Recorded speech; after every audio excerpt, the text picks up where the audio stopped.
My wife mocked me, calling me her personal doormat, so I wiped my feet, walked out, and what happened next left her begging on her knees. Some background first. I've always been the kind of guy who goes full send in relationships. When I fall for someone, I'm all in. I give them all I've got, basically spoil them, and I enjoy it. I've always thought that I'm going to give my dream girl everything she wants and love her in all ways possible. It's how I was raised, I guess. My parents have been married for like 35 years, and I always saw my dad do everything for my mom. Small gifts, surprises, going out of his way to make sure she never worried about stuff. Growing up seeing that, it just felt natural for me to do the same. I met my wife, Emily, fake name, obviously, at a friend's birthday party about 5 years ago. She was honestly the prettiest girl in the room, blonde, sweet smile, laughed easily, and we clicked right away. I remember thinking how lucky I was that night. I wasn't ever the most confident guy, so her liking me felt unreal. From the start, I treated her really well, like sending flowers just because. If she mentioned she liked something, boom, I'd have it ordered before she'd finish the sentence. I didn't even think about it too much, it was second nature. Emily always seemed super appreciative. She'd smile really wide, kiss me, say how lucky she was. But looking back now, I realized she rarely gave anything back, not gifts, I don't care about stuff like that, but emotionally or effort-wise. There was always this subtle imbalance. It was always small things, you know? Like she'd expect me to handle all our plans, dinners, trips, everything. If something was broken or needed fixing, that was always my job. She'd just say, "You're better at it," and laugh it off. I didn't mind, it felt good to take care of her. Maybe I liked feeling needed, or maybe I was just blind. Probably both. Anyway, fast forward, we got married about 2 years ago. I remember standing at the altar thinking this was it. I was genuinely excited about spending my life with her. I loved being her guy, being the one who took care of her, made her smile. It felt good, man. And life was pretty much smooth sailing at first, but over the last year or so, things subtly started to shift. Emily got more demanding in ways I barely noticed at first, a random designer bag here, a spa day there. I had a decent job and we weren't broke, so I didn't question it much. I figured that's just what married life looked like. Then her friends started becoming a bigger part of our lives. I'm not saying friends are bad, I have mine too, but Emily's friends were different. They were always around, always gossiping about expensive trips, designer brands, fancy restaurants. Emily started changing too. Her tastes got more expensive, her requests more frequent. But I just rolled with it. Happy wife, happy life, right? Looking back, I should have noticed how she rarely asked how my day went, rarely asked if I needed anything. But I guess when you're caught up in something, you miss the obvious, or maybe you choose to ignore it because admitting it would suck. Then last week happened. I got off work earlier than usual. Boss gave me a pass, something about some project wrapping up early. I figured, great, I'll surprise Emily at home, maybe actually have dinner together. Recently we'd been drifting a bit, so I wanted to reconnect, maybe remind myself why I was working so hard. When I pulled into the driveway, her friends' cars were parked outside. No big deal, they came over often. But when I walked inside, the vibe instantly felt off. You ever walk into a room and know you interrupted something? Yeah, exactly like that. The chatter stopped abruptly, and there was this awkward pause before Emily forced a bright smile and came over, giving me this quick, superficial hug. "You're home early," she said, but it wasn't welcoming, more like a statement. "Yeah, figured I'd surprise you," I replied, trying not to make it weird. Her friends just gave me these awkward smiles, shifting uncomfortably. The energy in the room was off, heavy and tense, like they'd just been talking about something they shouldn't. But Emily quickly changed the subject, going back to laughing loudly and talking about a girl's trip they were planning. I brushed off the weirdness, figuring I was just imagining things. After all, it had been a long day. Later that night, Emily was already in bed, and I was scrolling aimlessly on my phone, trying to relax. A message popped up from Rachel, one of Emily's friends who'd been there earlier. Rachel was someone I never talked to directly, friendly but distant, you know? So seeing her name was odd. I opened the message. It was just a single voice recording, nothing else. That made my stomach twist weirdly, but I tapped play anyway. The moment Emily's voice came through, I knew it was bad. She sounded different, arrogant, mocking, mean even. "Seriously, he's like my personal doormat," she laughed casually. Her friends erupted into laughter. "I literally have to do nothing. I cry a little, smile sweetly, and he hands over whatever I want. I swear, he's the easiest guy to manipulate." Her friends laughed louder. Rachel's voice softly interrupted, "That's kind of messed up." Emily snorted. Come on, Rachel, it's hilarious. He doesn't even realize how pathetic he looks sometimes. Like, literally last week, I just mentioned wanting that stupid spa retreat to Grand Cayman. Right next morning, he had it booked without even blinking. It's embarrassing how desperate he is to please me. Honestly, I could probably tell him to lick the floor, and he'd still ask if I needed anything else. Rachel didn't respond after that. The recording ended there, leaving me in stunned silence. I sat there for what felt like forever, just replaying the audio, heart racing, ears ringing. My wife, the woman I'd spent years loving, spoiling, and supporting, was mocking me like some pathetic loser in front of her friends. And the worst part was, deep down, part of me knew she wasn't wrong. I'd become exactly what she described, a doormat, so desperate to be liked that I allowed myself to be used without even noticing. I didn't sleep at all that night. I got up quietly, left the house, and drove around aimlessly, replaying every stupid decision I'd made to get here. Something inside me shifted that night though. A switch flipped in my brain. I wasn't going to confront her right away, that'd be too easy, too predictable. No, Emily deserved something much worse. She deserved to experience exactly what she'd put me through, piece by humiliating piece. After driving around all night thinking about it, I got home just before dawn. Emily was still asleep, obviously, she had no idea I'd even left. I didn't sleep at all though. Instead, I sat at our kitchen table with a cup of coffee, going over every moment of our marriage in my head. The more I thought, the angrier I got, not just at Emily, but mostly at myself. How did I let things get this far? How had I been so blind? By the time she woke up, I'd already decided how I was going to handle this. No fights, no screaming matches, none of that emotional stuff she expected. That's what she'd seen before, me getting upset, feeling guilty, trying even harder to please her. Not this time. Now I was just calm, cold even, and something in me liked it. Emily shuffled into the kitchen, yawning, trying to look cute like always. Normally, I'd smile, ask her how she slept, offer breakfast. Instead, I just glanced at her and looked away, sipping my coffee without saying anything. She hesitated, clearly thrown off.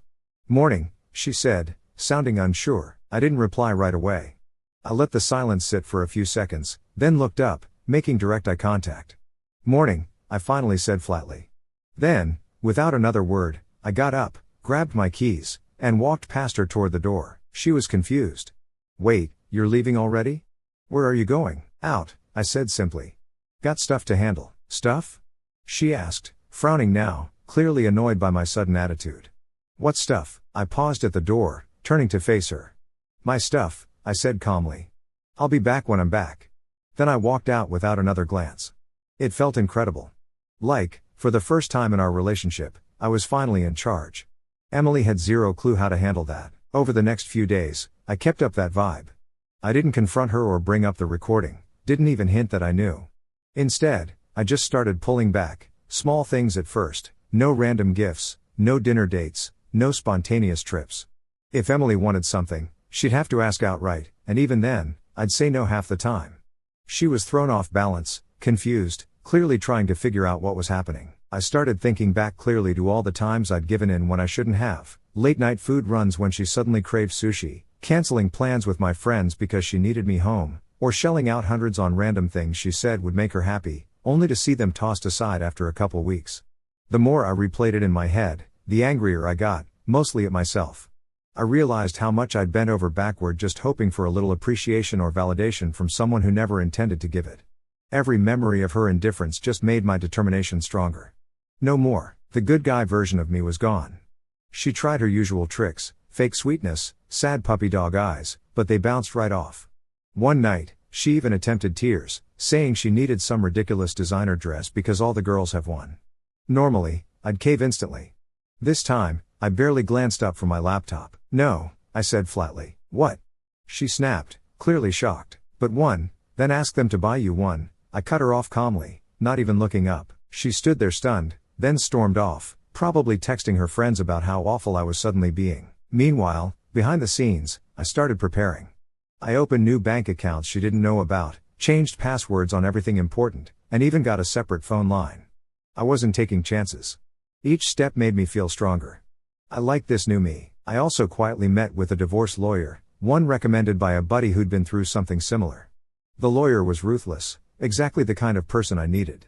When I laid everything out, Emily's spending, the recorded conversation, All the financial details. He laughed, shaking his head. Trust me, he said, she's going to regret every word she said. Back at home, Emily grew increasingly nervous.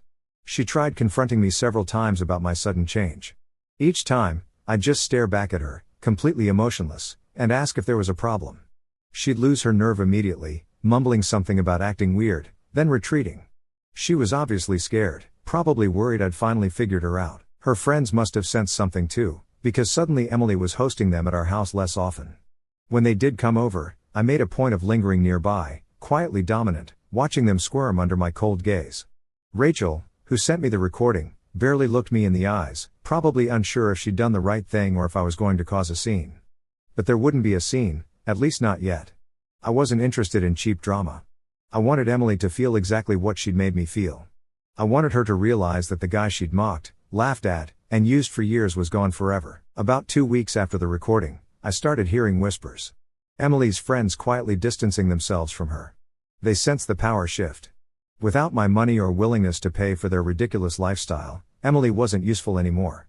Watching her lose control of the narrative, seeing her realize that her influence was slipping, felt unbelievably satisfying. One night, Emily confronted me directly, clearly desperate. "Are you planning to leave me?"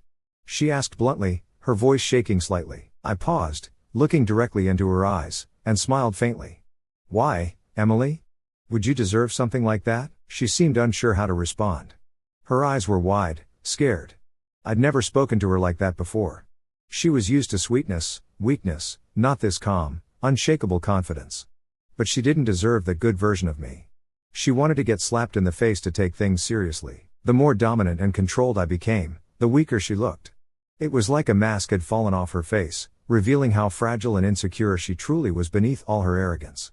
That realization made my decision even easier. The next step was choosing exactly when and how to deliver the final blow, the one that would shatter her carefully built facade forever. I wanted witnesses.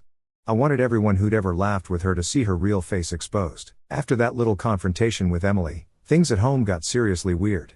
She started acting different, almost panicky. It's funny how when someone loses control over you, they suddenly realize just how fragile their hold was in the first place. She started randomly calling me at work during the day, trying to be extra sweet and checking in on me. Just wanted to say hi, she'd text with little heart emojis. I didn't respond to most of it. At first, I was surprised by how fast she flipped from arrogant manipulation to desperate insecurity, but looking back, it made sense. Her entire identity had become wrapped up in her ability to control me, to make me do whatever she wanted. Now, without that power, she was spiraling. One night, she tried a new tactic. She actually cooked dinner. For context, Emily never cooked, like ever. It was always takeout or me handling the meals. I came home from work to find her setting the table, looking nervous and hopeful. "I made your favorite," she announced proudly, trying for that sweet voice that used to melt me. Steak, potatoes, all of it neatly plated. It actually looked good, not going to lie. I paused, letting silence fill the room as I took off my coat and tossed my keys on the counter. Finally, I met her eyes, completely emotionless. "Thanks, but I already ate," I lied casually. Her face dropped, genuinely hurt. "Oh," she said softly, looking down. "Well, maybe tomorrow?" "Maybe," I cut her off coldly. Then I walked right past her, leaving her standing there, probably wondering how she'd lost me so completely. To be clear, I didn't feel good about being cold like that, but it felt necessary. Emily needed to realize that she couldn't just flip a switch and get me back under her thumb.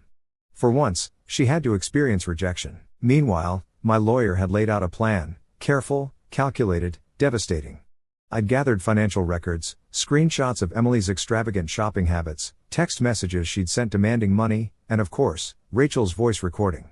I had plenty of evidence that showed clearly how manipulative she'd been throughout our entire marriage. One day while at work, Rachel messaged me again. "Hey, can we talk?" It read. "It's important." I was hesitant but agreed to meet her after work, wanting to see what she had to say face to face. We met at a little coffee shop near my office. Rachel seemed nervous, guilty almost. She barely looked at me, fidgeting with her coffee cup. "I'm really sorry," she began quietly, "about Emily, about all of it. She hesitated. "I thought you deserved to know. Why send me that recording?" I asked bluntly. Rachel bit her lip, finally looking at me directly. "Because Emily needed a reality check, and honestly, so did I watching her disrespect you. It stopped being funny a long time ago." I leaned back, processing that. So why are you still friends with her? I'm not, she admitted, sighing heavily. None of us really are. Everyone's distancing themselves. Emily's realizing pretty quickly she doesn't have many real friends left. We talked a little more, and Rachel shared some of the things Emily had been saying lately, about me, about how weird I'd become, about her worries I was hiding something.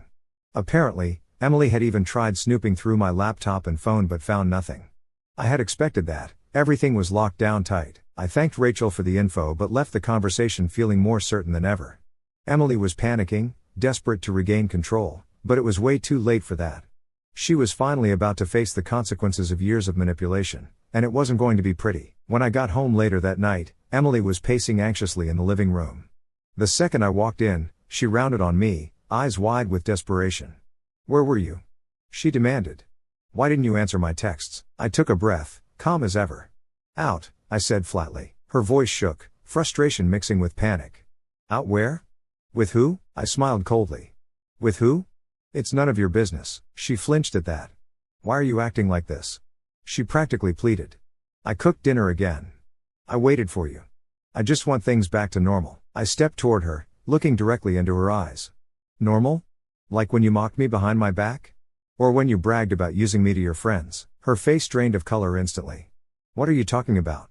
she stammered, trying for innocence. "Don't," I said sharply, cutting through her act. "I know everything. I've always known." She stood frozen, tears forming. "Who told you?" I laughed softly, almost amused. "Does it matter? You think I wouldn't find out eventually?" Emily stepped closer, reaching for my arm. I pulled back instantly, not letting her touch me. "Please," she whispered, desperate. "I was joking. I didn't mean it like that." I shook my head slowly, leaning closer. "You meant every word. And now you're scared because I'm not buying your act anymore." She stared at me, stunned into silence, finally realizing how much trouble she was actually in. Over the next few days, Emily became visibly withdrawn, barely speaking, avoiding eye contact. It was clear she'd realized she'd lost. The dynamic had completely shifted. She had nothing and no one. Meanwhile, I was thriving, calm, focused, fully prepared. Around that time, my lawyer and I had everything lined up, finances secured, accounts separated, all the evidence organized neatly in one devastating file. I'd also quietly found myself an apartment, a simple, modern place downtown. I signed the lease without telling Emily a thing. She was about to find out soon enough anyway. About a week later, Rachel messaged me. Turns out one of Emily's friends, let's call her Steph, was throwing a big birthday dinner at her place. Emily had been invited but was hesitant about going, mostly because her social circle was now fully aware she'd lost her grip on me.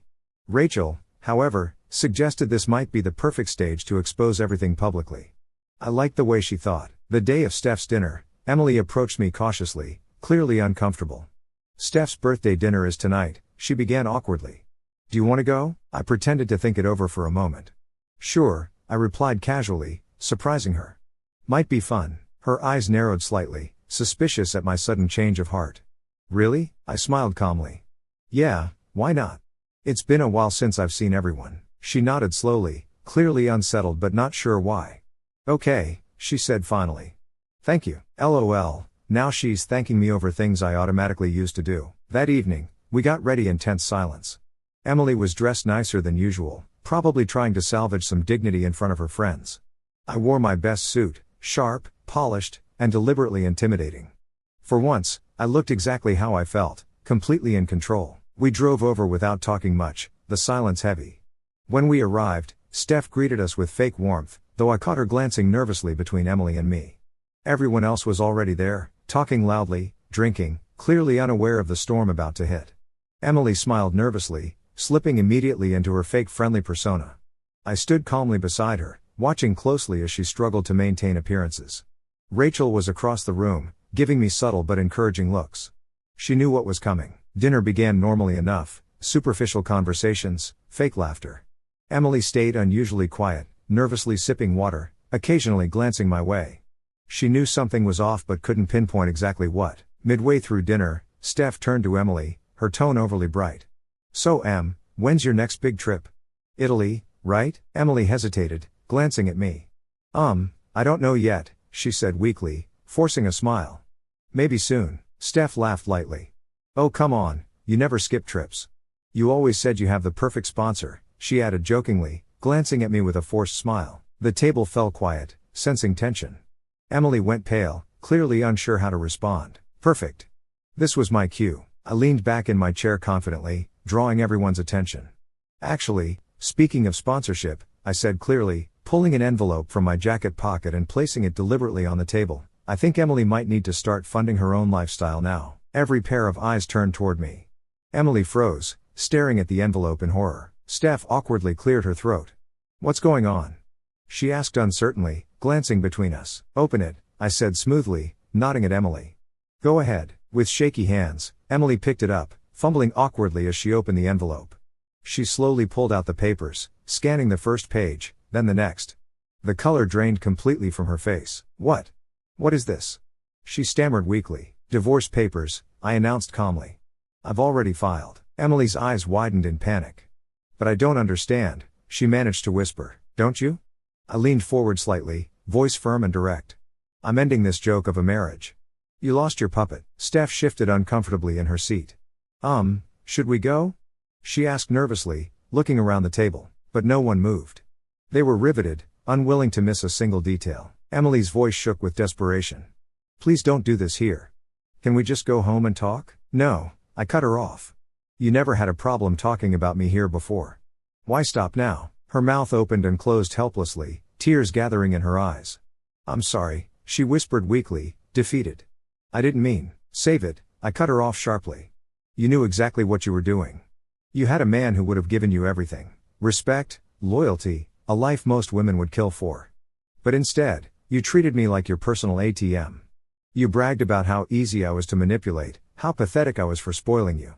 Well, look at you now, Emily, realizing you threw away the best thing you'll ever have. You didn't appreciate what you had, and now you've lost it all." Gasps and whispers filled the table. Emily shrank in her chair, completely humiliated. Rachel looked down, uncomfortable but satisfied. Steph finally spoke, breaking the tense silence. "Emily, is that true?" Emily's eyes darted around desperately for sympathy, but everyone avoided her gaze. She had nowhere left to hide. I stood up slowly, buttoning my jacket with calm finality. "From now on, you're funding your own lifestyle. I'm done paying your way and covering your lies. You get exactly what you gave this marriage, nothing." I glanced around the table, addressing everyone else. "Just thought you all deserved to know exactly who Emily really is." Then I turned back to her. "Enjoy explaining yourself to your friends." With that, I walked calmly toward the door. Behind me, I heard Emily weakly pleading, trying to salvage some dignity. No one offered support. No one comforted her. They enjoyed seeing her devastated after bragging about having a personal ATM in front of them. Driving home alone that night, I realized something important. I was often expected to give endlessly without question or complaint, time, money, support, patience, but nobody ever taught me when to stop or told me it's okay to walk away when it isn't appreciated. I thought about my dad again, realizing the key difference. My mom always respected and appreciated his efforts. Emily never did. That clarity hit hard.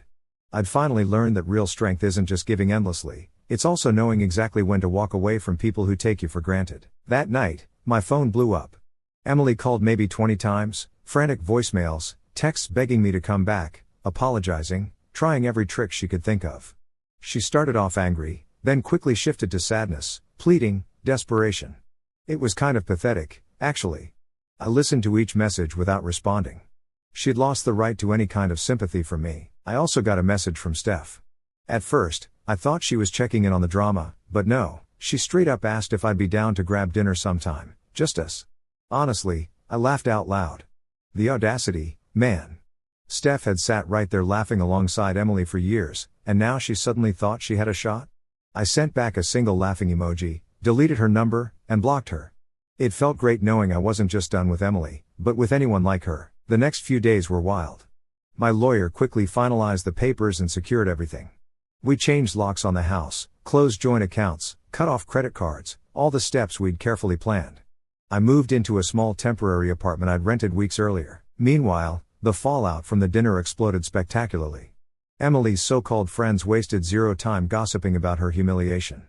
Screenshots from group chats quickly spread. Turns out those friends who'd laughed along with her jokes were now openly mocking her, sharing every detail of her downfall. Rachel even sent me screenshots of their conversations. "Did you see Emily's face?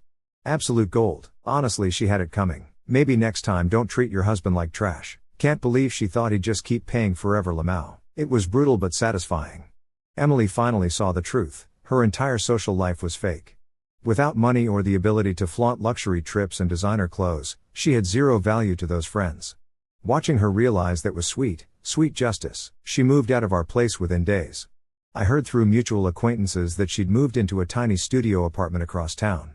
Apparently, she was trying to downplay the situation, acting like it was a mutual decision, but everyone knew the truth. She couldn't hide from the gossip no matter how hard she tried. Financially, things hit her even harder. All her credit cards tied to my accounts were cancelled, and her lavish lifestyle disappeared overnight. No more random designer bags or spa days. She tried contacting me again, texts, voicemails, even showed up at my workplace once, but each time, I shut her down coldly. I had zero interest in reconciliation or closure. Her messages ranged from desperate apologies, "I messed up, please just talk to me," to threats, "I'll make you regret this." Nothing worked.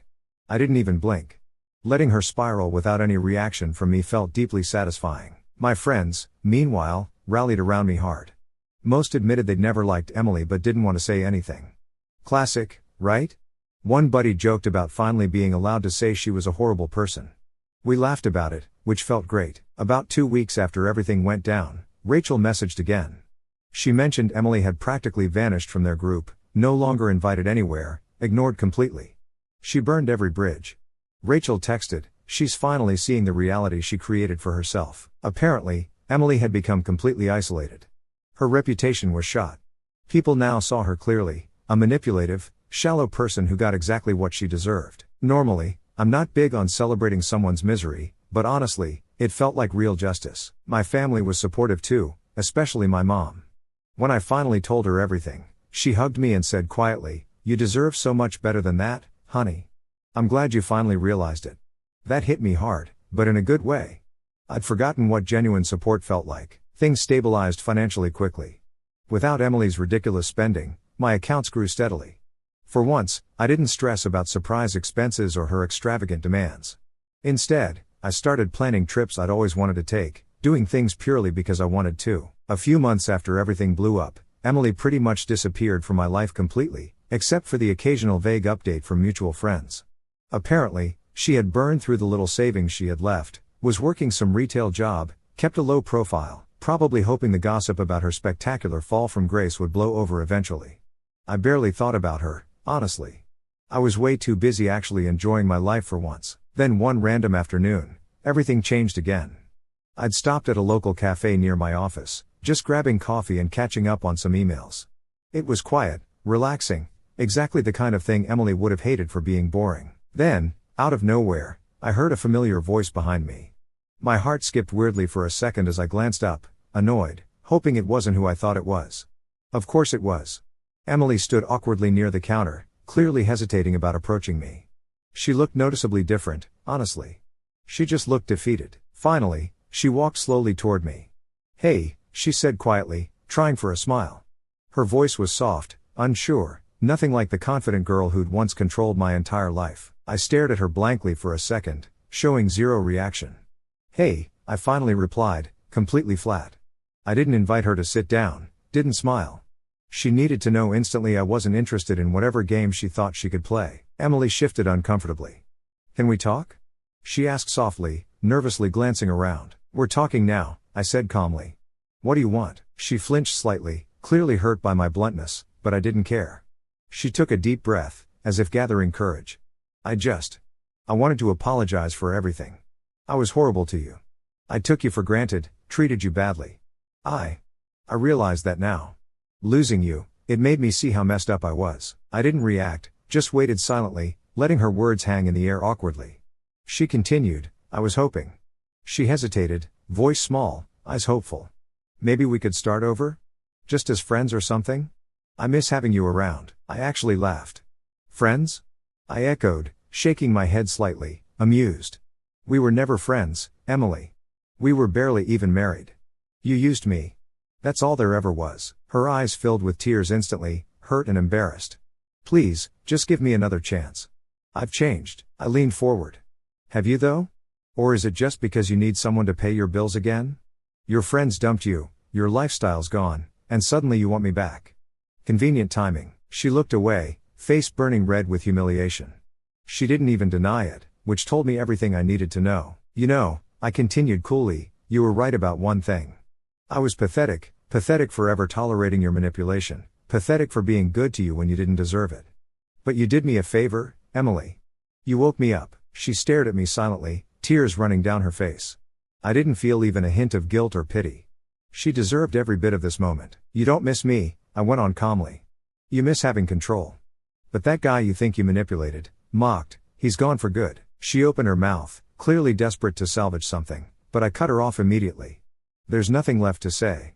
Move on. I have. Without waiting for a response, I stood up, grabbing my coffee calmly. She stared up at me helplessly, completely defeated. I paused for just a second, looking down at her calmly. Oh, and don't ever approach me again. We're done. Then I walked away, leaving her sitting there alone, humiliated, finally understanding the reality she'd created. I didn't look back, didn't hesitate, because I knew exactly who I was now, stronger, confident, completely free. After that day, Emily never reached out again. I didn't hear about her, didn't ask, didn't care. I was finally free, fully at peace with the entire situation. The life I'd built was completely mine now, one that no one could take from me again. A few months later, I started dating again, nothing serious at first, just getting back out there. Eventually, I met someone genuinely different, a woman who noticed the small things, thanked me for simple gestures, and made me feel valued without expecting expensive gifts or grand gestures. One evening, I gave her something I'd made myself, a small wooden carving, nothing fancy, just something personal. She lit up with genuine excitement, smiling like I'd given her the world. Seeing that excitement over something so small made me realize exactly how unbalanced things had been with Emily. It finally clicked that a relationship should never be about one person endlessly giving while the other just takes. It was never about keeping score, but about feeling valued and respected. And this girl, without even knowing it, reminded me what real appreciation felt like. And that's the one I would feel happy to spoil. Sometimes I think about how different things would have been if I'd never overheard her mocking me that night, if Rachel had never sent that recording. I'd probably still be blindly giving, trapped in Emily's game. I'd still be miserable without even realizing it. Instead, I'm genuinely grateful things happened exactly the way they did. As for what's next, honestly, I'm just going to live, no more stress, no manipulation, no toxic people. Just living life the way I want, on my terms. For once, I'm genuinely excited about the future.